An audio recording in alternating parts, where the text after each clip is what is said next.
we have our Bibles, right? We're going to touch it, but there's a story I have to tell you today. It's a story that perhaps some of you have heard, read, or discovered.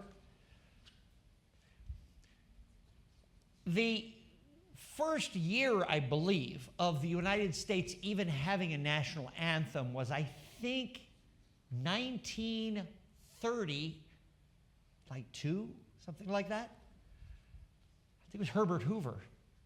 You know, we were always a different nation than other nations. You know, you go to, like, I met my wife in Thailand. And when you go to Thailand is Thai people. And everyone in Thailand is Thai. Now, you come to America, it's a whole different thing. You know, some people will say, well, that's an American. And what they mean is a white person. But you go, well, wait, what do you mean an American? Right? Is it the color of my skin or the national?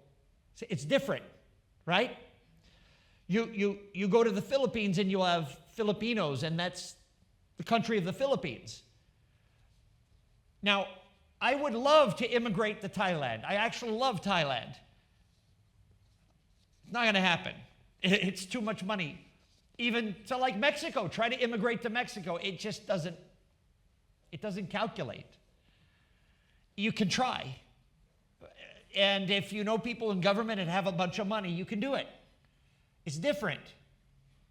When you go to Saudi Arabia, now it's a little more, cosmopolitan. You have, the Arabs that come back and forth and different. It's a little different. It interconnects. You have in Iran, Persian, but then there's more local to the city, so to say. But it's different than where we are presently. And we knew this as a country starting up. It was not based on where you're from, what you look like. It was based on a belief system. Unfortunately, some dark times have happened, and we're going to talk about it because the dawn's early light has to do with moving out of that dark time that we experience in our lives. So as our country began to become more like other countries, which is dangerous, isn't it? We as Seventh-day Adventists are like this too. Our early Adventists were a little bit cranky about wanting to be like a church like everyone else. To this day, we're a little odd. Let's face it, we worship on a very different day from many Christians, right? We find ourselves oftentimes more with the Jews, or actually like the Muslim, because Friday is worshiped on because it's Friday night, which is, according to the Bible, Sabbath. But it's not said in that way, obviously. But remember, Islam is kind of a religion deriving from Abraham, right? And therefore, we're all connected in that way, in that tradition. Judaism, Islam, Christianity. We find very close. But we are a bit different as Seventh-day Adventists. And in fact, as early Adventists, Ellen White tried hard to make sure to say that, and our early leaders tried very hard to say, we're not Christian, which I think wasn't a good idea. It wasn't Ellen White, sorry, it wasn't Ellen White. It was many church leaders that would say that. And Ellen White would push back, yes, we are Christian. And this was all in the beginnings. And the reason why was because Christianity had set a baseline which was very controlling. The Word of God was not understood as the Word of God. Many followed churches rather than the Word of God. Does that make sense? So you can kind of see why, as early Adventists, they were kind of like being opposite day with everyone. But then, as the Adventist church starts to continue to grow, starts to say, well, we need to have this, and we need to have a headquarters. And actually, there's a lot of argument about that.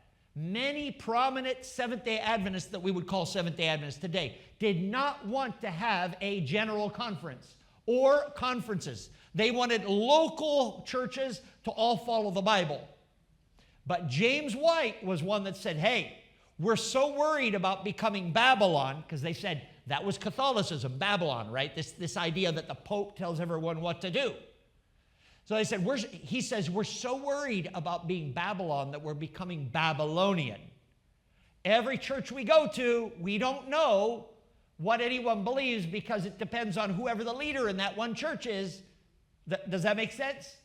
So we had to organize. Now let me connect it with the United States of America. It was very much the same way in this country as it developed. Based on a constitution, but as leaders were coming, it was kind of trying to work things out. It was a crystallization that happened. The War of 1812. You've heard of that war, right? The War of 1812. Now, basically, let me explain this for a second. We had the Revolutionary War, where the British were thrown out because the British actually had America as a set of colonies to be able to gain money from. So essentially, you've heard about the Tea Party, right? The Boston Tea Party. Basically, Britain sent tea to the United States, to the Americas, to Boston, where their colonies were.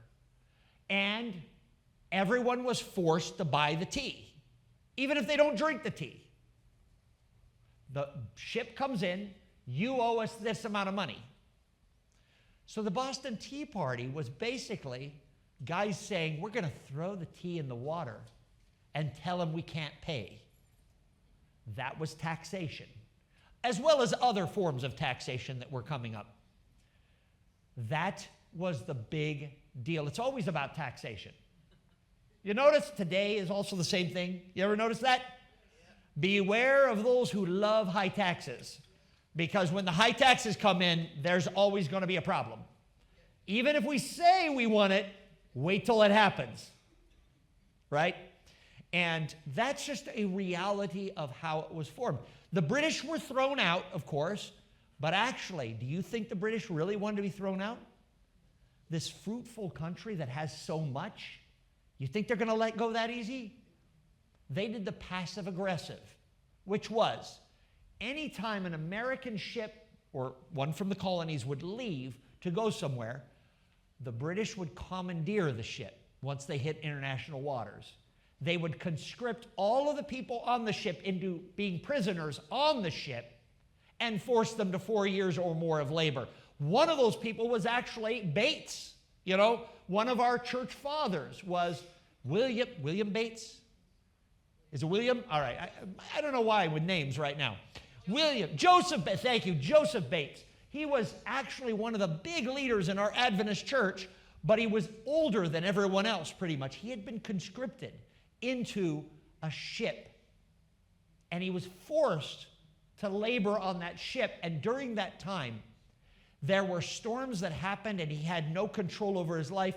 And that's where he came to the idea that the God is real, and he's working in everything. He's working in life. It's not just a God that just made us out of nowhere, and we just have to figure everything out ourselves.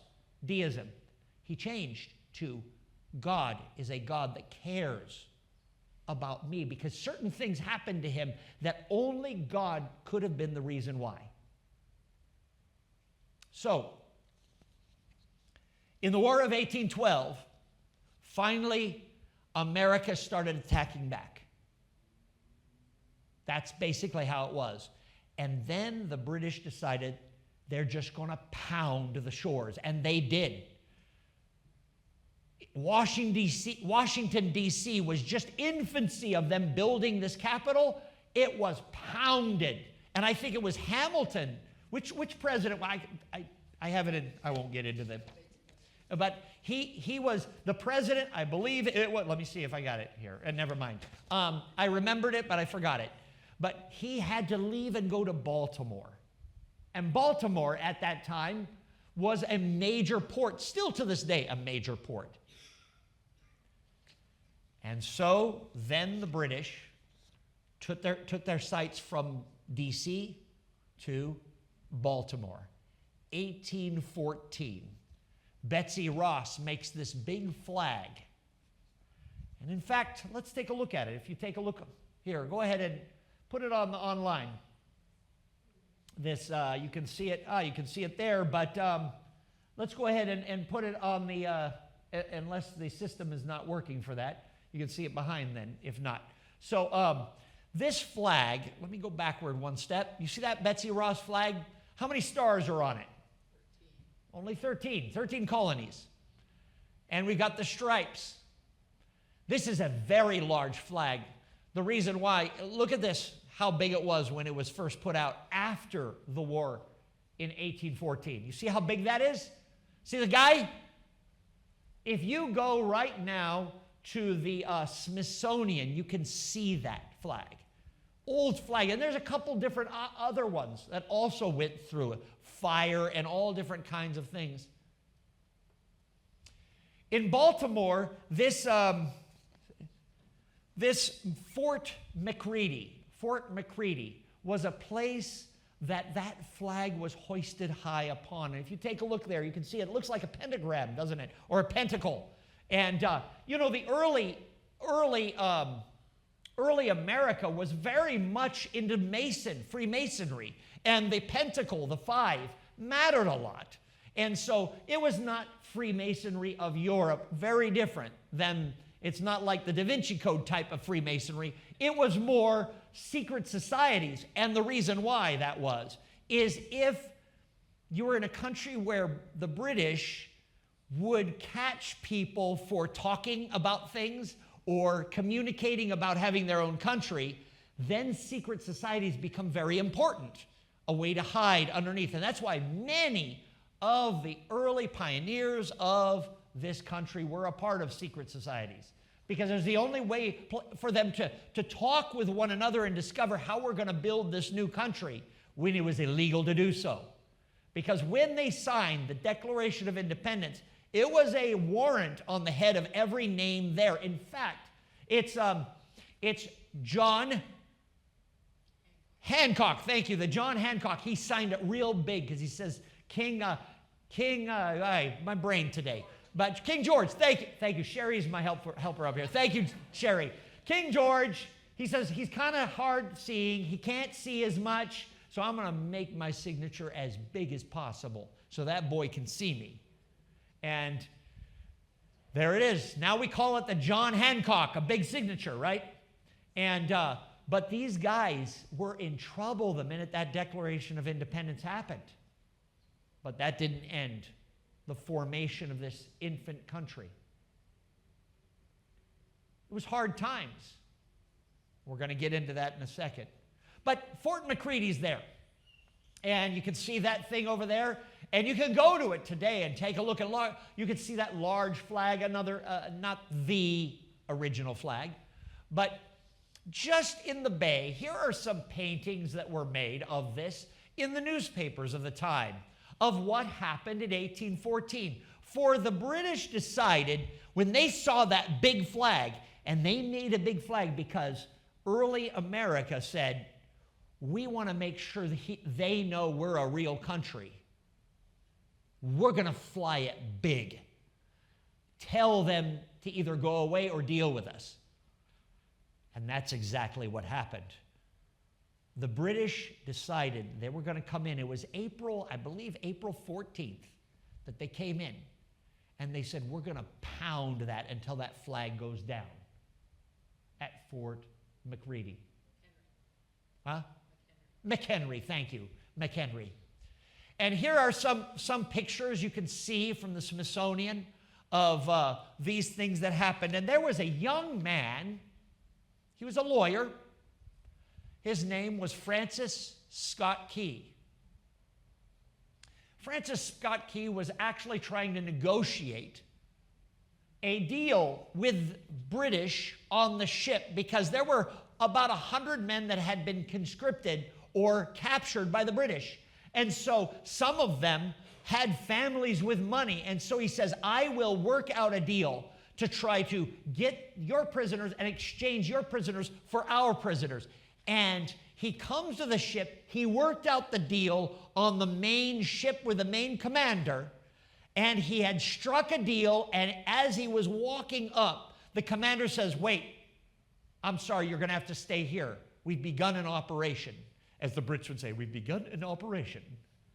The operation was annihilation of Fort McHenry. Thank you. I want to say McReady all the time. Fort McHenry. Basically, they started pounding from the morning, midday, into the evening, all night long, that fort. And the reason why, they had actually told everyone beforehand, if you take down that flag, we will not do this. And they said, no way. They might have used other words, I don't know. And the pounding started happening. We've got a rendition there of Francis Scott Key. If you're online, you can see it there. The rendition of him, some art from oil painting, stuff that's found in the Smithsonian. And this is where he wrote the Star-Spangled Banner. Most countries you go to and you hear in the song about how great the country is. My country, 'tis of thee would be like that, or America, America, right? But we have a very different anthem than any other country. Let me read it here. Oh, say, can you see? You've heard this. You've gone to a football game, or maybe you've gone to the World Cup, or you've gone to a basketball game where you have the national anthem. Oh, say, can you see by the dawn's early light? Now, think about this. This is a story being told right now. Remember, they were being pounded all night long. Pounded by bombs, shells of Fort McHenry, again and again and again. And interestingly enough, Fort McHenry was not like a military installation. It actually was called a fort for the people, so that they could go in when there's pounding going on. Because when you start a nation and you're in the middle of war, you start building bunkers, right? That's exactly what it was for. And that flag was flying over the top of this fort, that pentagram-shaped or pentacle-shaped building. Oh, say, can you see by the dawn's early light, after the night, what so proudly we hailed. Do you know what hailed means? To put it up. We hail. We say, oh, there it is. We put it there. We hail it. We hang it. We make it evident for everyone to see. At the twilight's last gleaming. When is that? That's at night as the sun is going down, right? See, remember, he's on a boat and he's looking out and he is a part of this new land.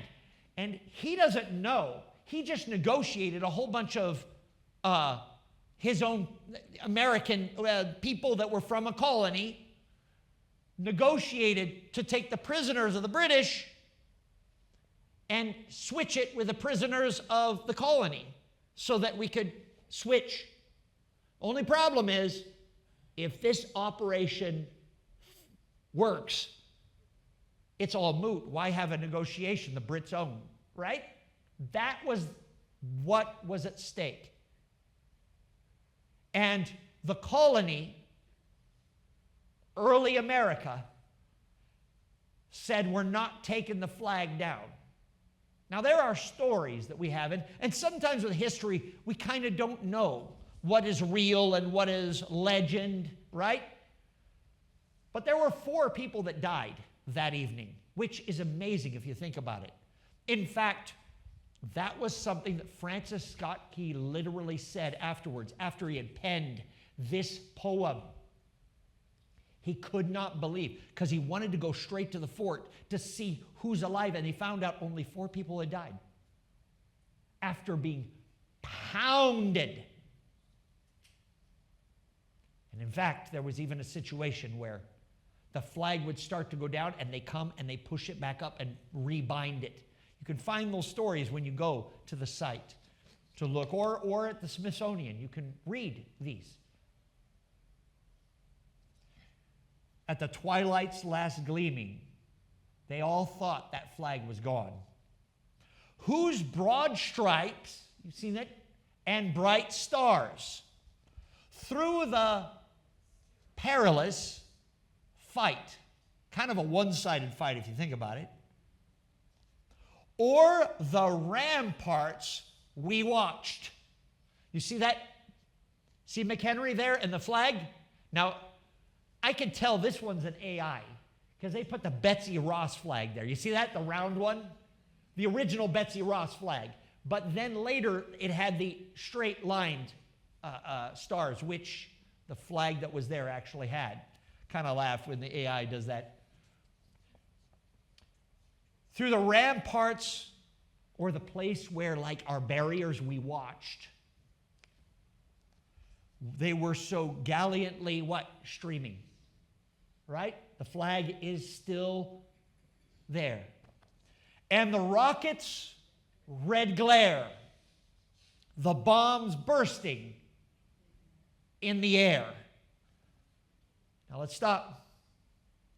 In the dark times, when a bomb goes off, what happens? It's bright, flash bang, and then it goes back down. We know about dark times. Our country went through some dark times. The early originators of the United States, that we call the United States today of America, some of them were slave owners. But here's the difficulty that happened, is how do you unite people while taking away their industry? Now, we in post, we can say that was wrong. And I would agree that was wrong, but how do you build a country? So I can understand that cantilever that happens. But in the 1800s, later, just about 50 to 60 years after this event, this War of 1812, a young man became president of the United States by an absolute act of God, I'm telling you. His name was Abraham Lincoln. And I have a facsimile of a proclamation that was in his second term. The first term was him busy trying to keep the Union together while at the same time finding a diplomatic way to get rid of slavery. And then when he came to terms that there's no diplomatic way, then he signed this document, the Emancipation Proclamation. And finally, Congress also ratified it. And that was hard too. To say that all people are literally created equal. Because, you know, the slave states believed that all people were created equally. But they said, well, some people are not people. Right? That's how they found a way around it. But here's something Abraham Lincoln said that was amazing. We have grown in numbers, Abraham Lincoln said this in one of his speeches, in wealth and in power as no other nation has grown, but we have forgotten God. Are you hearing me? Some people want to take God completely out of the public square, but that would be an odd situation because our country definitely talked about God. Yes, we didn't talk about God like Jesus, you have to follow Jesus. It was called public religion. You have your private beliefs in your church, but then in public, you get big God.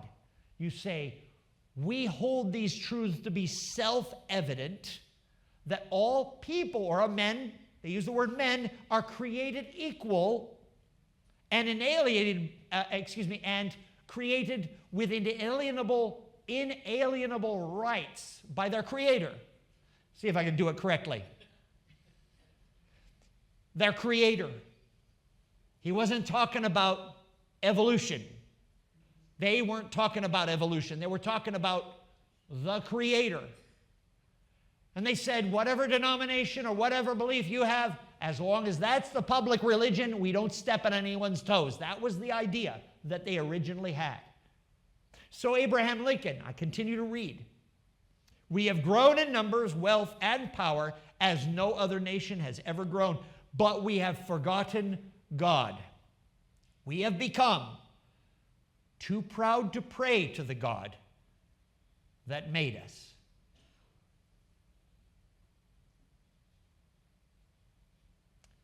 We sometimes have dark times just like these in our lives, don't we?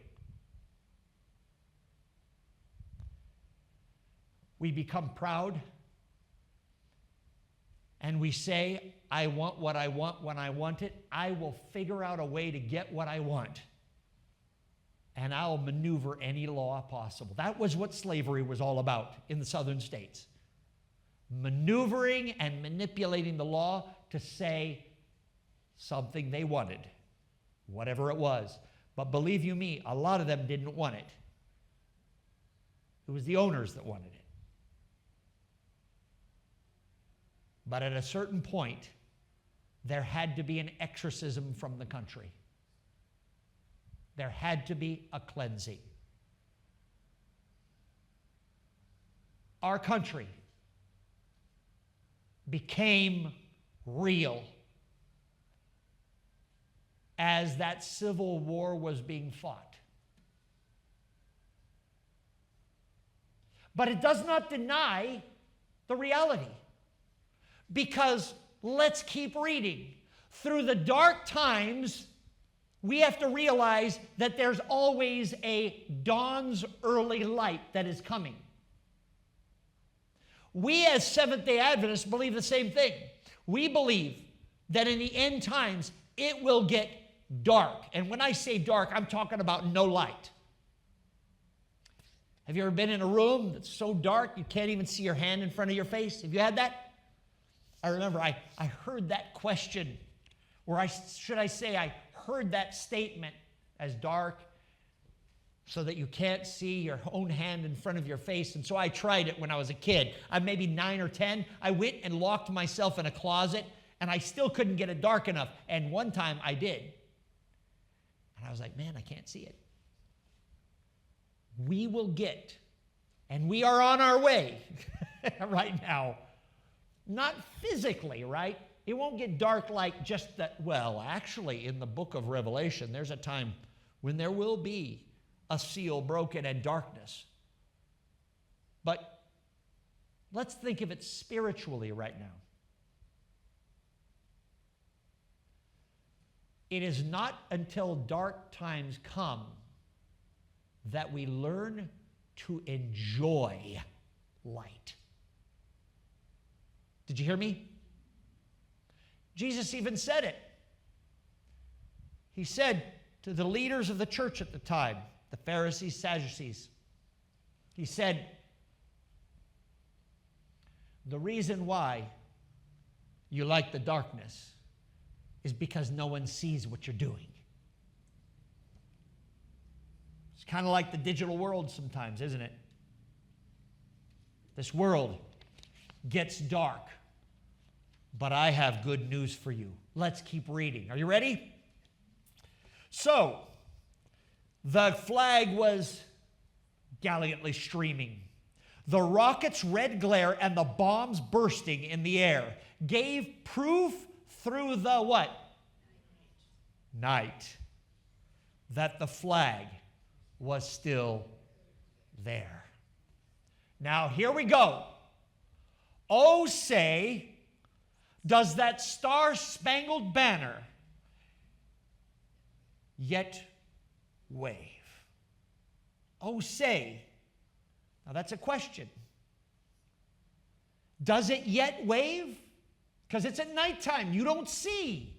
And as the dawn first gleams, as you start to see, have you ever had that time where you're driving and the sun is starting to come up?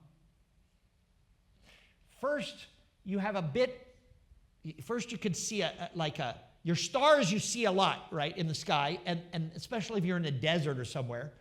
But it's going to be hard if there's a lot of smoke around, right?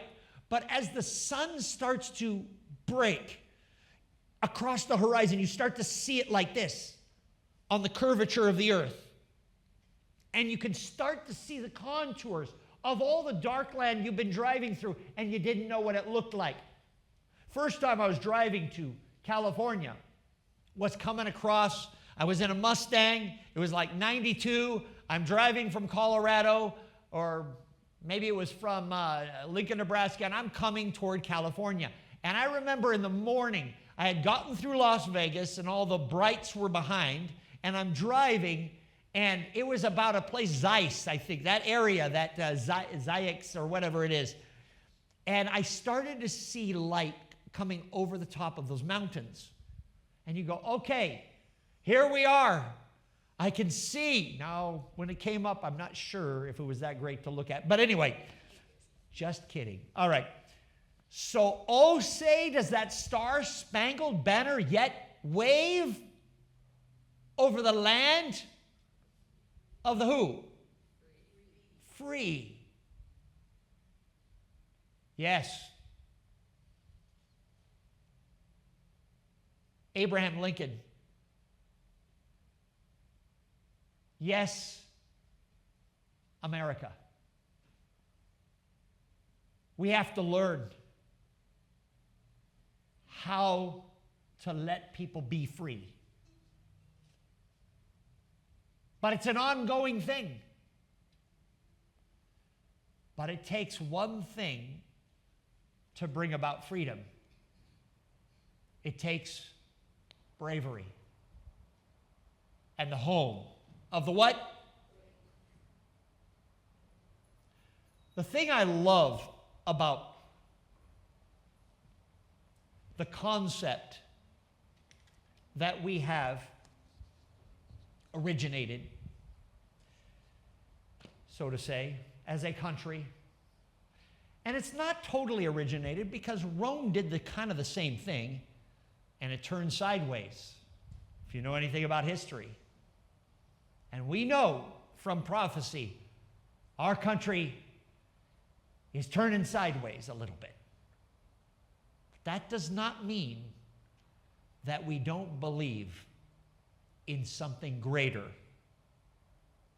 that can be. Oh, say, does that star-spangled banner yet wave for the land of the free and the home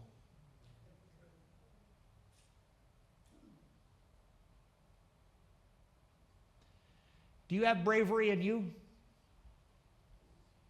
We talk about bravery as like a war thing, but sometimes we as Christians have a hard time even just doing simple things.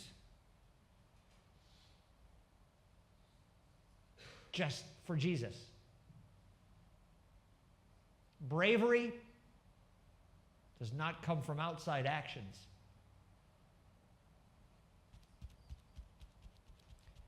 It comes from the inside.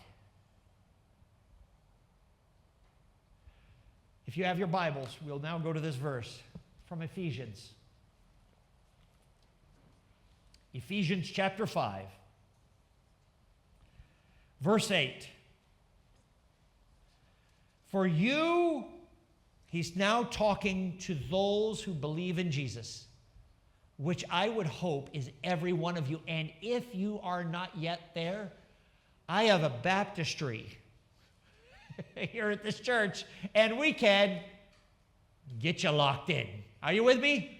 So anyway, Ephesians chapter 5, verse 8. You were once in darkness, but now you are the light, are light in the Lord. Did you notice that? You are light. Did you notice that? It's not you have a light. You are light in the Lord. Live as children of light. For the fruit of the light consists in goodness, righteousness, and truth. And find out what pleases the Lord. Verse 11. Have nothing to do with fruitless deeds of darkness, but rather expose them. Verse 12. It is shameful even to mention what the disobedient do in secret, but everything exposed by the light becomes visible, and everything that is illuminated becomes a light. He's talking about you and me. When we are illuminated by God, we learn to be the light, not to use the light, but to be. You are the light of the world. No one can hide the light in the dark room. Wake up, sleeper. Rise from the dead, and Christ will shine on you. And by the way, what I love about that verse is shine on you. You can also do in you, in Greek. Who here wants to shine? On this Independence Day, I ask you to shine in this world with Jesus inside, because even if you walk through dark times, as our country has, that does not mean the dark times own you. Own yourself in Jesus Christ.